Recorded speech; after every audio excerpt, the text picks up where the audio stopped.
So now we talked in detail in the previous section what Rhesus disease is and how it can affect the fetus.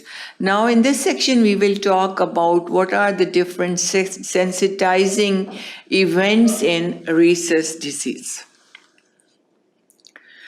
In this we will talk what's the prevalence and prevention of sensitizing events, what are the potential sensitizing events, and what is anti-D immunoglobulins and how they are used. Prevalence is D Rhesus negativity, 15% in UK Caucasian population. Then 55% of UK Caucasian males are heterozygous for D antigens. 2/3 of Rhesus negative mothers would be expected to carry a Rhesus positive fetus. So about 2/3 of Rhesus negative mothers would be most likely to carry Rhesus positive fetus. So here again, it's the repetition what we already talked in detail.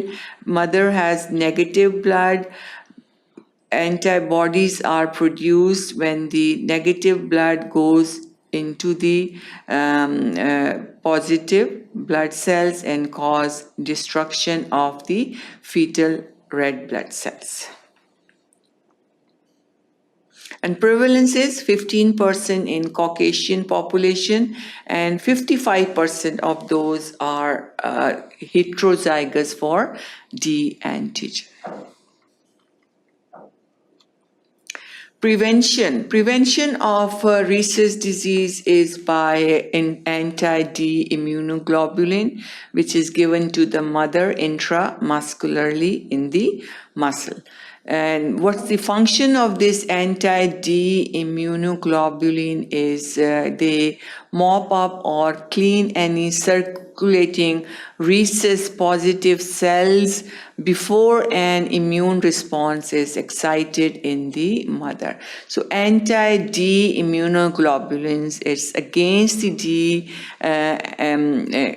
antigen, so it's destroy and mop up and clear the circulating Rhesus positive cells before sensitization occurs and cause complications. So again, first pregnancy, there Rh negative mother, Rh positive baby, through the placenta, it goes into the blood, goes into the mother, initiate the production of antibodies. In between pregnancies, mother have the antibodies in the blood. So in between the pregnancies, these antibodies stay in the blood of the mother.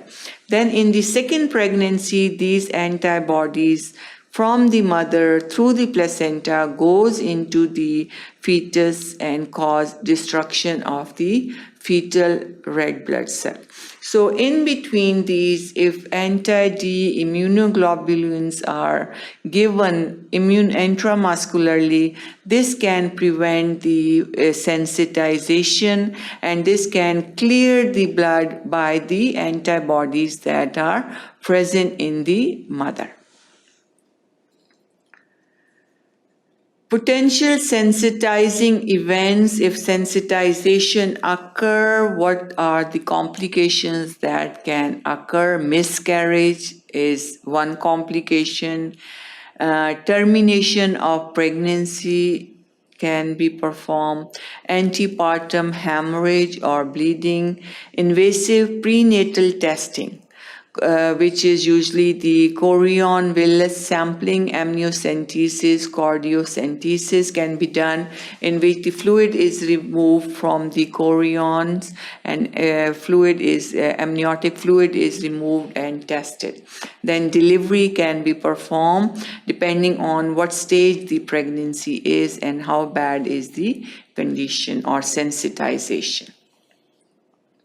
Against first birth, after delivery, the immune system is, we have antibodies present, RHD antibodies, and then subsequently complications can occur as a result of the hemolysis of the blood cell of the fetus that can cause very bad anemia, that can cause high drops, and presence of enlarged liver is present. All these complications can occur. But treatment of prevention of sensitization is important by using anti-D immunoglobulins, because it can cause miscarriage, it can cause antepartum hemorrhage, and sometimes termination of pregnancy can be done.